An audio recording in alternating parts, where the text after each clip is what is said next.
लक्ष्मी एक पेड़ के नीचे से वह चिप निकालती है जो कि उसने कार्तिक से मिलने से पहले ही छुपा रखी थी, और वह गणपति बापा के पास बैठकर कार्तिक का इंतजार कर रही होती है। उसी वक्त एक नकाबपोश आता है जो कि लक्ष्मी पे हमला करने लगता है। यह नकाबपोश और कोई नहीं बल्कि जिया थी, जो कि गायत्री का भेष बदल कर लक्ष्मी से बदला लेने के लिए आई थी, और वो लक्ष्मी को खाई की तरफ फेंक देती है। इस और कार्तिक लक्ष्मी को ढूंढ ढूंढ के परेशान हो जाता है और पुलिस थाने पहुंचता है, लेकिन उसे वहां पर भी कोई सहायता नहीं मिलती। आखिर पूरी कहानी क्या है, आइए जानते हैं आज के एपिसोड में। कहानी की शुरुआत होती है जिया से, जिसने की सही मौका देख के लक्ष्मी को अनाज के ढेर में गाड़ दिया होता है, जहाँ पर लक्ष्मी का धीरे धीरे करके दम घुटता जा रहा था। जिया लक्ष्मी से कहती है कि तुम अब महसूस कर पाओगी कि सांस घुटना किसे कहते हैं। इतनी दर्दनाक मौत तो भगवान किसी को भी ना दे जैसी दर्दनाक मौत तुम भोग रही हो लक्ष्मी। इससे अच्छा होता है कि तुम मेरी जहर वाली खीर खाकर ही मर जाती। एक ही बार में काम तमाम हो जाता ना, लेकिन अब तुम्हें एक एक सांस के लिए तरसना होगा, और तुम्हारे मरने के बाद कार्तिक और मैं, हम दोनों हमारी जिंदगी खुशी से जिएंगे। उसी वक्त जिया को गायत्री का कॉल आता है। जिया कोने में जाती है और गायत्री को कहती है कि आंटी मुझे अभी फोन क्यों कर रहे हो, आपको शायद पता नहीं है कि मैं यहाँ पे कितना जरूरी काम करने आई हूँ। गायत्री कहती है कि कितना भी जरूरी काम हो तुम वो काम को छोड़ो, जल्द से जल्द इधर आओ जिया। जिया कहती है ऐसा क्या हो गया वहाँ पर। गायत्री कहती है कि डॉक्टर आ रहे हैं चेकअप के लिए, तुम्हें यहाँ पर आना ही होगा, क्योंकि अगर तुम यहाँ पर नहीं आई तो फिर कार्तिक और बाकी सबको लगेगा कि तुम्हारी याददाश्त वापस आ गई है या फिर तुम नाटक कर रही हो, जिससे तुम्हारा तो गेम ओवर होगा ही सही, साथ में मेरी वाट अलग लग जाएगी। जिया कहती है चलो ठीक है मैं आती हूँ। उसके बाद जिया लक्ष्मी को पूरी तरीके से बंद कर देती है और कहती है कि फाइनल गुड बाय लक्ष्मी, क्योंकि इसके बाद हम दोनों एक दूसरे से फिर कभी नहीं मिलने वाले। इतना कहकर लक्ष्मी वहाँ से चली जाती है। अगले ही सीन में हम कार्तिक को देखते हैं जो कि बहुत ज्यादा टेंशन में होता है, क्योंकि उसने पूरा स्टूडियो देख लिया, उसे लक्ष्मी कहीं पर भी नहीं मिली, ना ही लक्ष्मी घर पर है, और वो लक्ष्मी को कॉल भी कर रहा है तो लक्ष्मी का कॉल लग नहीं रहा। इस वक्त तक कार्तिक टेंशन में बुखला गया होता है। वो गणपति बापा से प्रार्थना करता है कि हे गणपति बापा, मेरी महालक्ष्मी मुझे बहुत समय के बाद बहुत मेहनत से मिली है, प्लीज उसे वापस से घर ला दो। अगर वो कोई मुसीबत में हो तो प्लीज उसकी रक्षा करना। इस और हम लक्ष्मी को देखते हैं जो कि अनाज के ढेर में आधी गड़ी हुई रहती है। उसके दिमाग में भी उसके और कार्तिक के शादी के फ्लैशबैक चलते हैं। उसे याद आता है कि कार्तिक जी उसका इंतजार कर रहे होंगे, और यही प्यार उसके लिए मोटिवेशन बनता है, और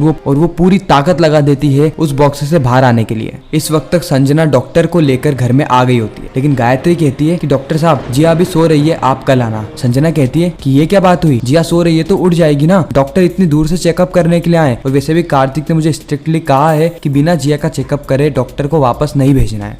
गायत्री बहुत कोशिश करती है संजना और डॉक्टर दोनों को ही रोकने की, लेकिन संजना मानती नहीं है। संजना कहती है कि आप साइड में हटिए, मैं डॉक्टर को लेकर जाती हूँ, और फिर संजना जिया की कमरे की ओर जाने लगती है। अगले पल हम कार्तिक को देखते हैं जिसको कि लक्ष्मी का कॉल आता है। कार्तिक यह देख के बहुत ज्यादा खुश हो जाता है, क्योंकि इस वक्त तक लक्ष्मी उस डब्बे से बाहर आ चुकी थी। लक्ष्मी किसी और के कॉल से कार्तिक को कॉल करती है और जल्द से जल्द उसे मिलने के लिए बुलाती है, लेकिन उसी वक्त वह फोन भी स्विच ऑफ हो जाता है। कार्तिक को यह तो सुनाई दे गया था कि लक्ष्मी मिलने के लिए बुला रही है, लेकिन कहाँ बुला रही है यह कार्तिक को नहीं पता था। संजना जैसे ही कमरे में आती है उसे कमरे में कोई भी नहीं दिखता। गायत्री को लगता है कि उसका भांडा फूटने ही वाला है, लेकिन उसी वक्त वहाँ पर जिया आ जाती है। जिया को देख गायत्री शॉक हो जाती है, और संजना इस बात को नोटिस करती है कि ये इतना शॉक क्यों हो गई, जिससे कि इन्हें पहले से ही पता हो कि जिया यहाँ पर थी ही नहीं और अचानक से प्रकट हो गई हो। जिया कहती है कि क्या ये डॉक्टर है। संजना कहती है हाँ, बट ये कुछ करने नहीं आए, नॉर्मल चेकअप करेंगे, बस ये जैसा जैसा कहते जाए तुम वैसा वैसा करते रहना। इस और हम लक्ष्मी को देखते हैं जो कि पेड़ के नीचे से कुछ खोद के निकाल रही होती है, और वह चीज थी एक चिप। ये वही चिप है जिसके अंदर है जिया का असली राज, जिया का काला चेहरा। अब हमें फ्लैशबैक का सीन बताया जाता है जहाँ पर लक्ष्मी कार्तिक से मिलने के लिए जा रही थी, लेकिन उसे अचानक पीछे कार आती हुई दिखती है। लक्ष्मी को लग रहा था जैसे कि कोई उसका पीछा कर रहा हो, इसलिए लक्ष्मी ऑटो को टर्न लेने को कहती है और एक पेड़ के पास में जाकर उस चिप को निकाल कर पेड़ के नीचे गाड़ देती है, ताकि जब भी उसको सबूत की आवश्यकता हो वो यहाँ पर आए और सारा सबूत एट अ टाइम ले जाए। अब हमें प्रेजेंट का सीन बताया जाता है जहाँ पर लक्ष्मी ने वह चिप तो निकाल ली थी, लेकिन अब सबसे बड़ा कार्य शुरू होने वाला था, यानी उस चिप के अंदर जो सच्चाई है वह कार्तिक को बताना। क्योंकि हर बार लक्ष्मी को सबूत तो मिल जाता है, लेकिन वो सबूत कार्तिक या किसी को भी बताए उससे पहले ही वो सबूत मिट जाता है, क्योंकि जिया उस सबूत को मिटा देती है। लेकिन इस बार ऐसा लग रहा है कि शायद लक्ष्मी कार्तिक को सारा ही सच बता देगी। इस और हम जिया को देखते हैं जिसने की सारे ही चेकअप करवा लिए थे, और वो डॉक्टर भी कहीं ना कहीं जिया के क्लोज ही था, इसलिए वो डॉक्टर सारी रिपोर्ट्स फेक बनाता है। इधर संजना और डॉक्टर के जाने के बाद जिया गायत्री को बताती है कि अब मुझे चैन की नींद आएगी, क्योंकि मैंने लक्ष्मी को स्वर्ग लोक पहुंचा दिया है। और यह बात सुन के गायत्री चौंक जाती है। जिया कहती है कि आंटी आप क्यों चौंक रही हैं? आपके लिए किसी का ही मर्डर करना बहुत बड़ी बात होगी, लेकिन मेरे लिए नहीं। मेरे मार्ग में जो भी आएगा, या फिर मैं ऐसा कहूँ कि मेरे और कार्तिक के बीच में जो कोई भी आएगा, तो मैं उसे छोड़ूंगी नहीं। मैं कुछ भी कर सकती हूँ, साम दाम दंड भेद चारों ही चीज लगाकर कार्तिक को पा सकती हूँ। उसी वक्त कार्तिक का गायत्री को कॉल आता है। जिया फटाफट कॉल को स्पीकर पे कर लेती है, जिसके बाद कार्तिक कह रहा होता है कि माँ क्या आपकी लक्ष्मी से बात हुई। गायत्री कहती है लक्ष्मी से? नहीं मेरी उससे बहुत देर से बात नहीं हुई, ना ही वो मुझे दिखी है। कार्तिक कहता है कि मुझे अभी अभी उसका फोन आया। और यह बात सुन के गायत्री और जिया दोनों की पांव तले जमीन खिसक जाती है। फिर गायत्री पूछती है कि क्या कह रही थी लक्ष्मी। कार्तिक कहता है कि मेरी ज्यादा बात तो नहीं हो पाई लक्ष्मी से, बस लक्ष्मी ने मुझे एक एड्रेस भेजा है, मुझे वहाँ पर उसे मिलने के लिए जाना है। मुझे बहुत ज्यादा टेंशन हो रही है, ऐसा ना हो कुछ गड़बड़ हो जाए। इतने में ही गायत्री कॉल को काट देती है और जिया को दोषी ठहराने लगती है। वो कहती है कि जिया तुमसे कोई भी काम ढंग से नहीं होता। जिया कहती है कि ऐसा पॉसिबल ही नहीं है, मैंने खुद ने लक्ष्मी को मौत के घाट उतारा है। मैं जब तक आ रही थी ना, जब तक उसके आधी सांसें जा चुकी थी, आखिर वो कैसे बच सकती है? नहीं, ये बिल्कुल भी पॉसिबल नहीं है।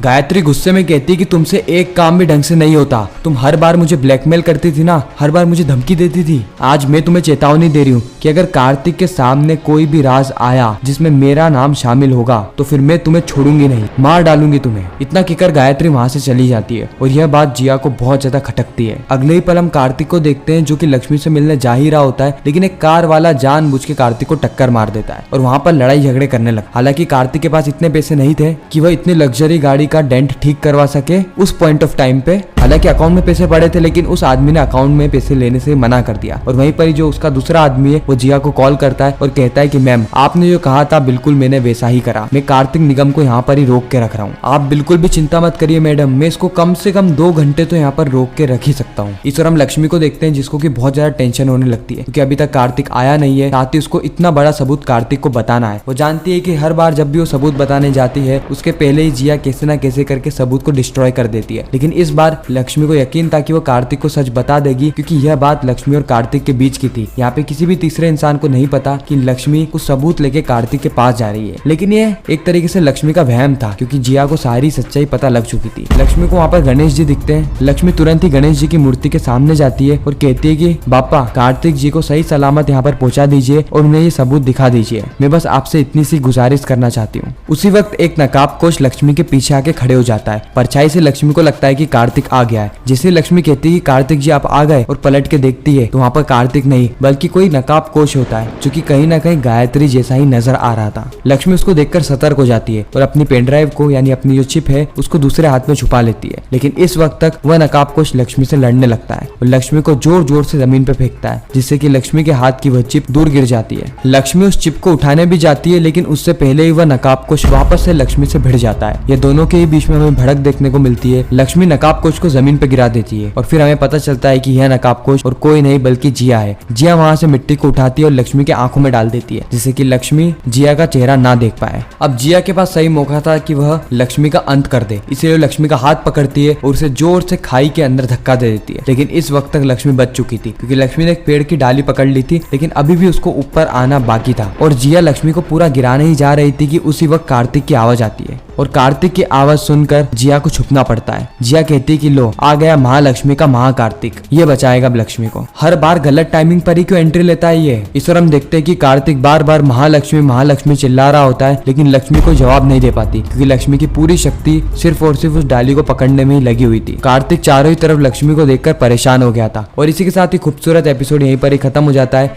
इस ट्विस्ट और सस्पेंस के साथ कि आखिर आगे होने क्या वाला है। खैर आपको क्या लगता है कमेंट सेक्शन में जरूर बताना। अगर आपको वीडियो अच्छी लगे तो वीडियो को लाइक करके चैनल को सब्सक्राइब करके ज्यादा से ज्यादा लोगों को ये वीडियो शेयर करना ताकि हमारी फिर से मुलाकात हो।